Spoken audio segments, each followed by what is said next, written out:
Bonjour à toutes et à tous. Comme d'habitude, un vrai plaisir de pouvoir apporter la parole du Seigneur ce matin. Je vais commencer par une citation. Cela provient de Gustave Le Bon. Alors Gustave Le Bon, c'est le fondateur de la psychologie sociale. Il a notamment écrit un livre qui s'appelle La psychologie des foules, un livre qui a été repris par beaucoup de grands chefs d'État du XXe siècle. Et donc, Gustave Le Bon a déclaré, dans un livre, il a dit « La compétence sans autorité est aussi impuissante que l'autorité sans compétence. » Je répète, la compétence sans autorité est aussi impuissante que l'autorité sans compétence. En d'autres termes, si une personne a des talents, mais n'arrive pas à les exercer par manque d'influence ou d'autorité, c'est aussi inutile qu'une personne incompétente qui ait un poste ou qui a du pouvoir. Heureusement pour les disciples de Jésus, Jésus-Christ, lui, il avait l'autorité et il avait les compétences. Et donc, c'est ce qu'on va voir ce matin. On va voir dans notre message deux parties. Une parole autoritaire et un sauveur missionné. Alors, une parole autoritaire, versets 31-39. Je vous invite à garder vos Bibles ouvertes.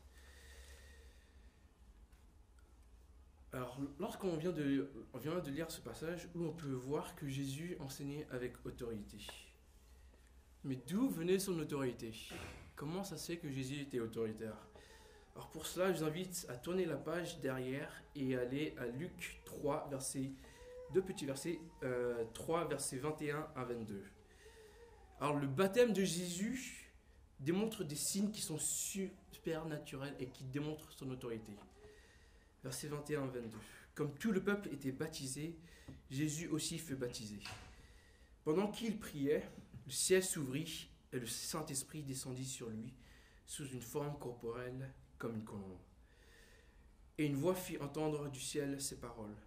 « Tu es mon Fils bien-aimé, tu as toute mon approbation. » Alors premièrement, on voit que le Saint-Esprit descend sur Jésus, puis il y a une voix, celle du Père, qui prononce quelque chose d'assez fort. Premièrement, il dit à son Fils qu'il est son bien-aimé. Il est son bien-aimé. Puis, il affirme à Jésus qu'il a son approbation. En clair, Jésus est en train de dire à Jésus, le Père est en train de dire à Jésus, Fils bien-aimé, tu as mon consentement, tu as toute mon approbation, et je sais que ce que tu vas accomplir sur la terre, je vais l'approuver. Et justement, c'est la raison pour laquelle je t'envoie pour annoncer la bonne nouvelle.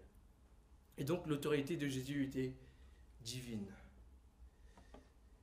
Étymologiquement, le mot autorité est très intéressant. Le champ lexical de ce mot, autorité, comprend les notions d'influence, d'agrandissement, d'accroissement, de renforcement. Toutes ces notions-là. Mais littéralement, si on prend la racine du mot autorité, cela veut dire, entre guillemets, provenant de l'original. C'est ce que ça veut dire. Ça provient de l'original. Et donc, autorité, ça vient de la même racine que le mot auteur. Ce qui signifie que Jésus, lorsqu'il enseigna, il était lui-même auteur de ses propres propos. Et il ne fait pas simplement de répéter les enseignements d'une autre personne. Jésus enseigne donc ce qui est d'origine. Et c'est lui qui en est la source. Et Jésus, lorsqu'il enseigne, il ne fait pas simplement de clarifier certains points ou interpréter les Écritures d'une manière que les docteurs de la loi à l'époque l'auraient fait. Mais les auditeurs de Jésus sentaient que cet enseignant avait quelque chose de spécial. Et puis, Luc passe à une autre étape dans la description de l'autorité de Jésus. Il y a deux événements qui viennent conforter l'autorité de Jésus. Versets 33 à 35, chapitre 4. On revient au chapitre 4, versets 33 à 35. Dans la synagogue se trouvait un homme qui avait un esprit démoniaque impur. Il s'écria d'une voix forte, pardon. Ah, que nous veux-tu, Jésus de Nazareth? Es-tu venu pour nous perdre? Je sais qui tu es, le Saint de Dieu. Alors Jésus le menaça en disant, tais-toi et sors de cet homme. Le démon jetait l'homme au milieu de l'assemblée et sortit de lui sans lui faire aucun mal. Alors non seulement Jésus démontre toute son autorité par son enseignement, mais cet épisode qu'on vient de lire interpelle sur l'autorité de Jésus en ce qui concerne le domaine spirituel. Alors aujourd'hui, on vit dans une France qu'on appelle postmoderne, qui prône des valeurs républicaines de laïcité, et dont, si on remonte l'histoire, on peut trouver que l'instigateur justement de ce postmodernisme, c'est René Descartes. Alors René Descartes, il a complètement révolutionné la manière de penser en remettant en cause la façon d'aborder la foi chrétienne. À l'époque, la France était très catholique. Et donc, qu'est-ce qu'il a fait?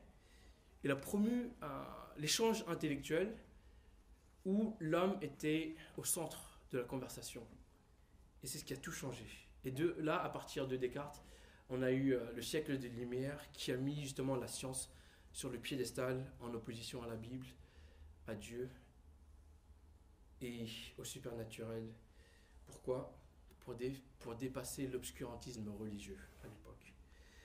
Alors c'est pourquoi aujourd'hui, si on lit un passage comme celui qu'on vient de lire, cela peut nous sembler parfois dépassé ou irréel.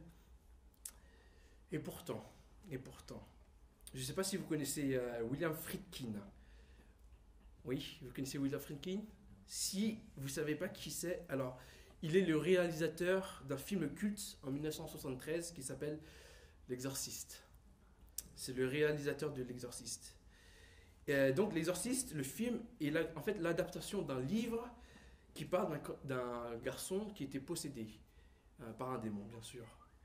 Et il a déclaré la semaine dernière à Cannes, William Friedkin, j'ai fait de nombreuses recherches sur ce cas.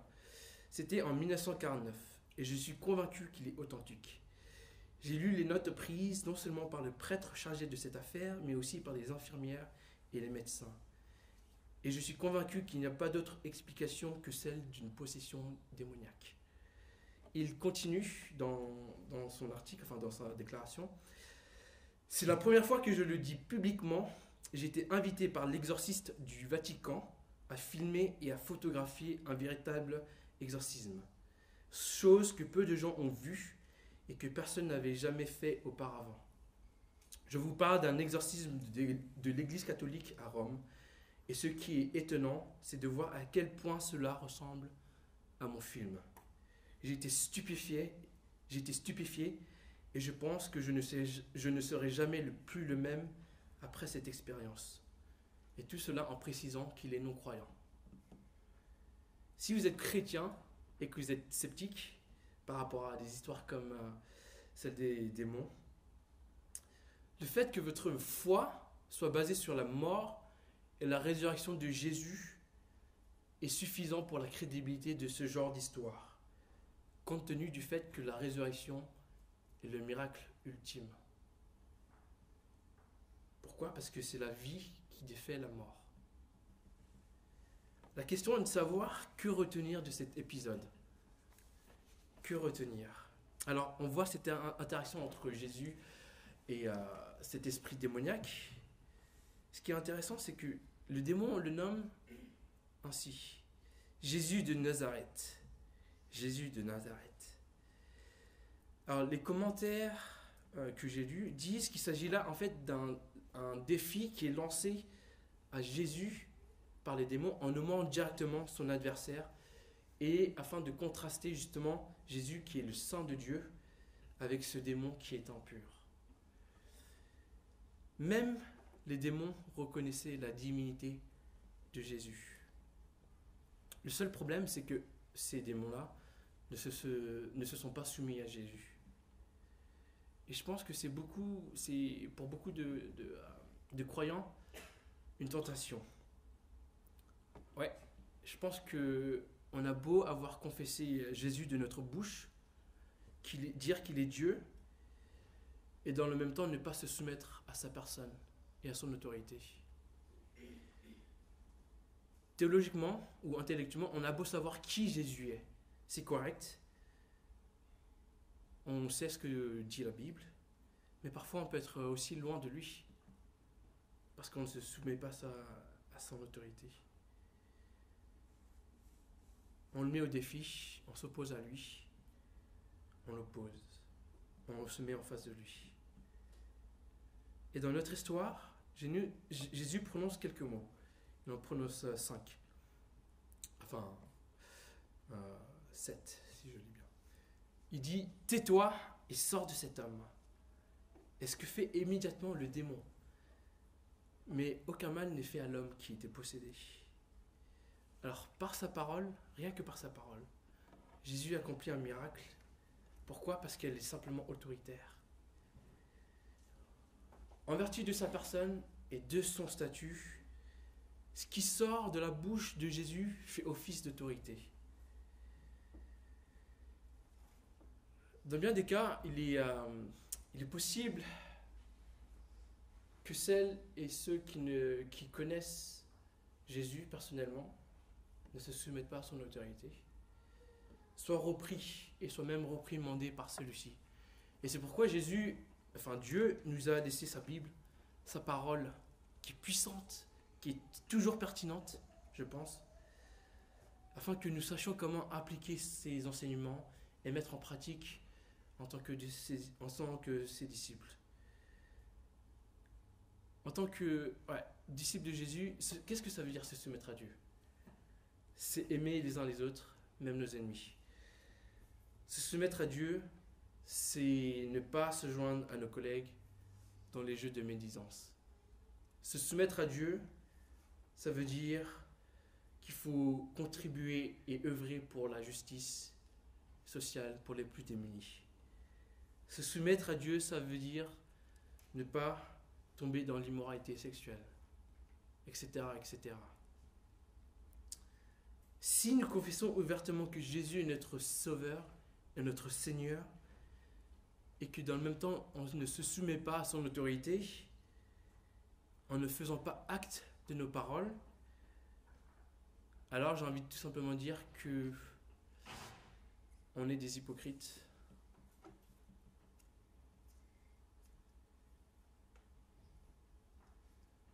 On a vu que les enseignements, les paroles de Jésus dans son enseignement a frappé ses auditeurs. Et ici, les gens qui voient accomplir cet acte d'exorcisme sont aussi frappés par l'autorité de Jésus et de sa puissance. Au verset 36 et 37, il dit « Tous furent saisis de frayeur et ils se disaient les uns et les autres. Quelle est cette parole ? Il commande avec autorité et puissance aux esprits impurs, et ils sortent. Et sa réputation gagne à toute la région. » Les mots de Jésus sont suivis d'actes qui valident et scellent son autorité. Jésus fait ce qu'il dit.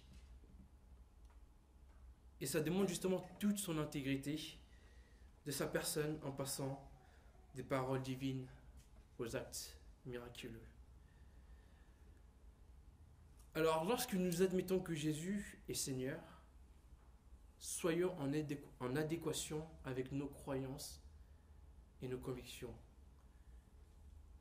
Jésus est Seigneur, cela veut dire que nous devons nous soumettre à lui en toutes circonstances et peu importe ce qu'il nous demande. Le deuxième événement qui nous est rapporté est la guérison de la belle-mère de Simon, ou Pierre, Simon-Pierre, c'est pareil. Non seulement l'autorité de Jésus s'exerce dans le monde, dans le domaine spirituel, mais il s'étend aussi dans le domaine physique. Jésus apporte une nouvelle fois une preuve de son autorité. Au verset 38 et 39, on lit « Alors, en sortant de la synagogue, il se rendit à la maison de Simon. La belle-mère de Simon avait une forte fièvre et on lui demanda d'intervenir en sa faveur. Il se pencha sur elle, menaça la fièvre et la fièvre la quitta. Elle se leva immédiatement et se mit à les servir. Alors qu'est-ce qui se passe ici?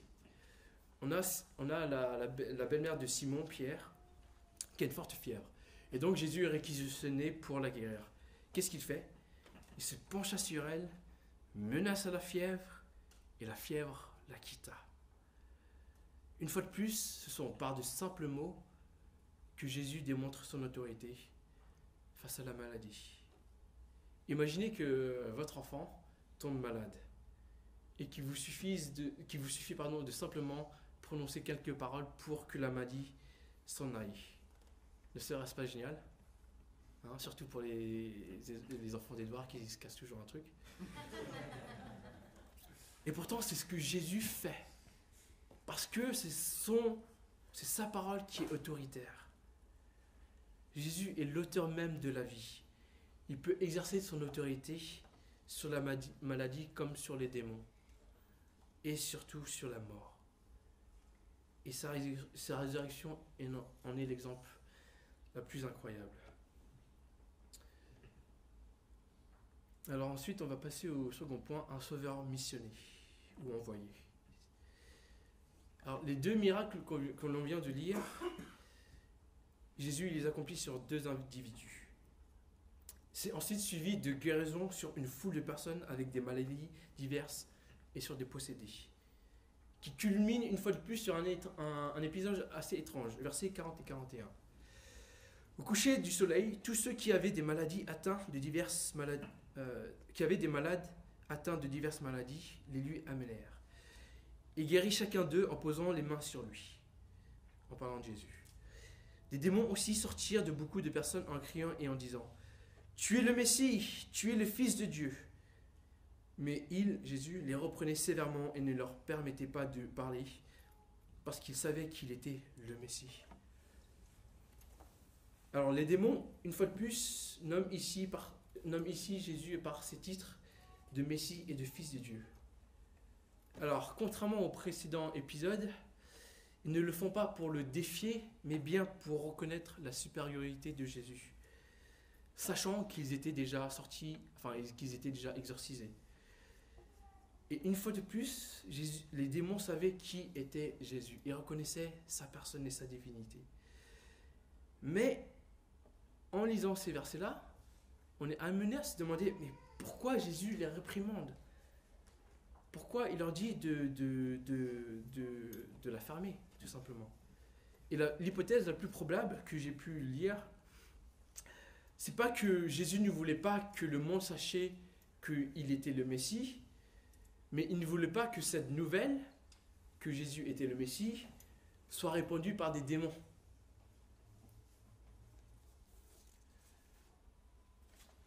La crédibilité de Jésus en aurait pris un coup, je pense. La bonne nouvelle du Messie devait se faire d'une manière qui était plus positive. Et même si la foule avec qui il interagissait ne savait pas forcément que Jésus était le Messie ou le Fils de Dieu, il était cependant très, très populaire par ses guérisons et par ses miracles. On lit au verset 42. Quand il fit jour, il sortit et se retira dans un endroit désert. Une foule de gens se mirent à sa recherche et arrivèrent jusqu'à lui. Ils voulaient le retenir afin qu'il ne les quitte pas. Jésus, c'était une vraie rockstar. Les gens, ils étaient à sa recherche en permanence, comme des groupies qui suivaient leur groupe préféré ou leur chanteur préféré. Jésus, il était populaire, pourquoi? Parce qu'il faisait du bien autour de lui, tout simplement. Jésus, il a été envoyé pour guérir ceux qui ont leur cœur brisé. Il est envoyé pour proclamer la délivrance aux prisonniers, le recouvrement de la vue aux aveugles et pour renvoyer les libres des opprimés. C'est pourquoi il a été envoyé. D'une manière, je comprends la foule. C'est comme si j'avais sous la main Alain Ducasse et il faisait les repas pour moi, ou un Christophe Michelak qui fait des desserts.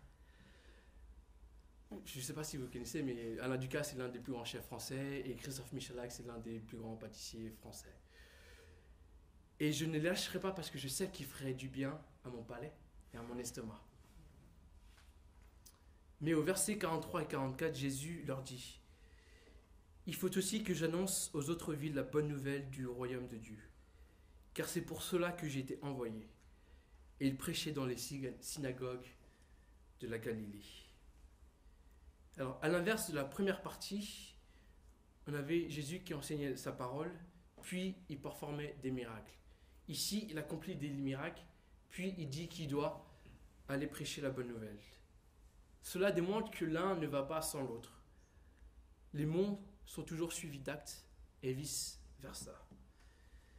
Mais ce verset nous explique surtout la raison de la venue de Jésus. Il est venu annoncer la bonne nouvelle et le royaume de Dieu. La nature de la mission dans le plan de Dieu requiert que son royaume soit proclamé partout. La volonté de Dieu, c'est de sauver les hommes et les femmes qui sont perdus dans leurs péchés. Et pour ce faire, il a envoyé son propre Fils sur terre. Non seulement pour la proclamer, mais aussi pour l'incarner personnellement. Vous savez, c'est quoi la différence entre les religions et l'évangile? Une religion, c'est une série de conseils. C'est juste des conseils. Alors que l'évangile, c'est une bonne nouvelle. Les religions disent, voici ce que tu dois faire pour être connecté avec Dieu, et voilà comment tu dois vivre ta vie afin d'avoir l'approbation de Dieu. Alors que l'évangile dit, voici ce qui s'est passé dans l'histoire de l'humanité, voilà comment Jésus a vécu, est mort et ressuscité, pour que tu puisses avoir l'approbation de Dieu. Et ces deux messages sont complètement différents. Et ce qui fait la beauté de l'évangile. Qu'est-ce que cela te fait quand vous recevez un conseil sur comment vivre ta vie? Quelqu'un te dit, voici comment tu dois vivre pour être bien vu, pour être accepté. Quand tu écoutes ce conseil, comment tu te sens? Inspiré, peut-être? Je sais pas. Si c'est de bons conseils, ben ouais, on est inspiré. En contraste, lorsque tu entends une bonne nouvelle, comment est-ce que tu la reçois? Comment tu ressens? Cette semaine, j'ai reçu une bonne nouvelle. Qu'est-ce que j'ai fait? Je fais youhou! Littéralement, hein. J'étais tout seul, donc j'ai pu faire ça. Mais littéralement, j'ai vraiment fait wouh! J'ai explosé de joie intérieurement. Récemment, je suis aussi parti en Turquie pour les vacances. Un pays dont j'ignore complètement la langue, la culture et où j'ai pas d'amis. Mais par chance, j'ai une amie qui a vécu là-bas et qui a pu me prodiguer des conseils sur les choses à voir, les choses à manger, etc. etc. Et plusieurs fois, j'ai essayé de suivre ces conseils. Et d'autres fois, j'ai été déçu. Parce que c'est pas si top que ça. Et j'ai été déçu. Mais c'était une série de conseils que je devais suivre parce que je ne connais pas la Turquie. Et mais par contre, l'année dernière, j'ai réalisé un de mes rêves. Je suis parti à Cuba. Une amie, sachant que j'ai vécu aux États-Unis à l'époque, m'a proposé d'aller à Cuba. Et comme en Turquie, à Cuba, je ne connais ni la langue, ni la culture, et j'ai pas d'amis là-bas non plus. Mais Adèle, mon amie, avait déjà organisé le voyage. Elle avait déjà tout fait, tout accompli, tout était déjà planifié. Et la seule chose que j'avais à faire, c'était de dire oui et de la suivre.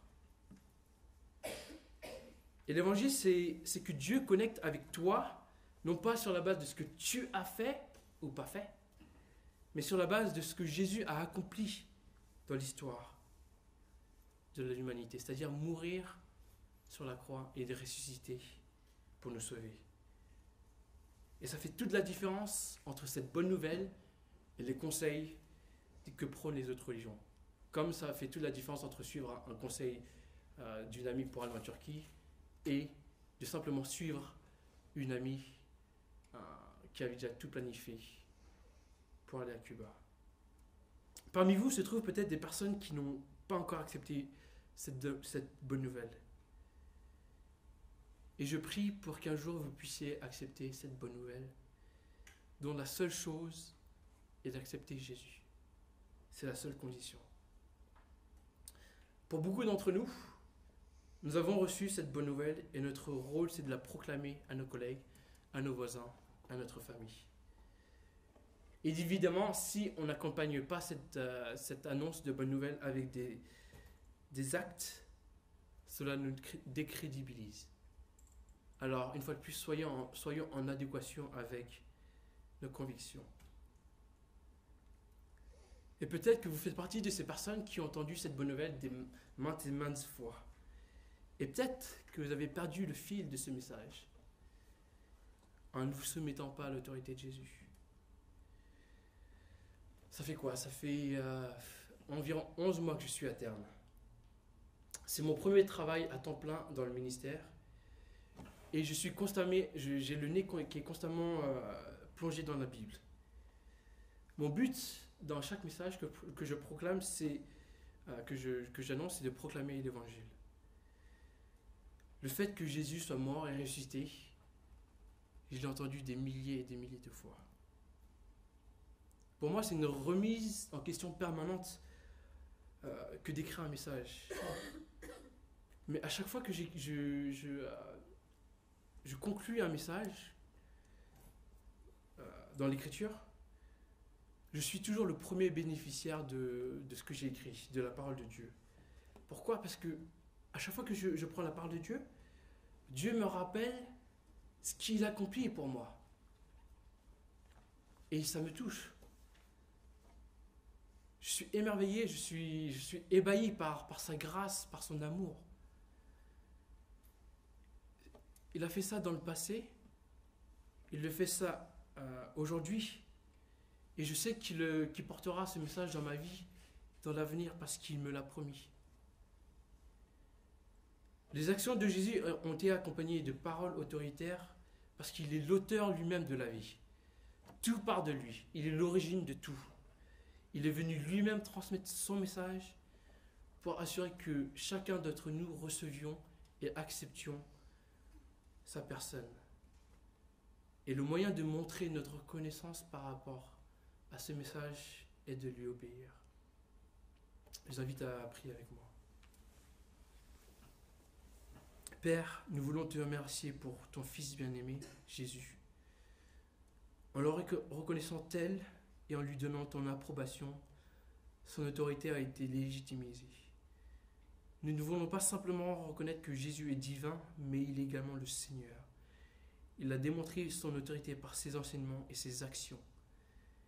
Et en vertu de cela, je prie pour que celles et ceux qui ont mis leur confiance en Jésus se soumettent à son autorité et à cette personne. Tu sais, Père, que ce n'est pas facile dans notre monde, mais rappelle-nous que te suivre est le chemin de la vie. Et je te demande que nous puissions vraiment mettre ça en application dans notre vie. Je te prie tout cela au nom de Jésus-Christ. Amen.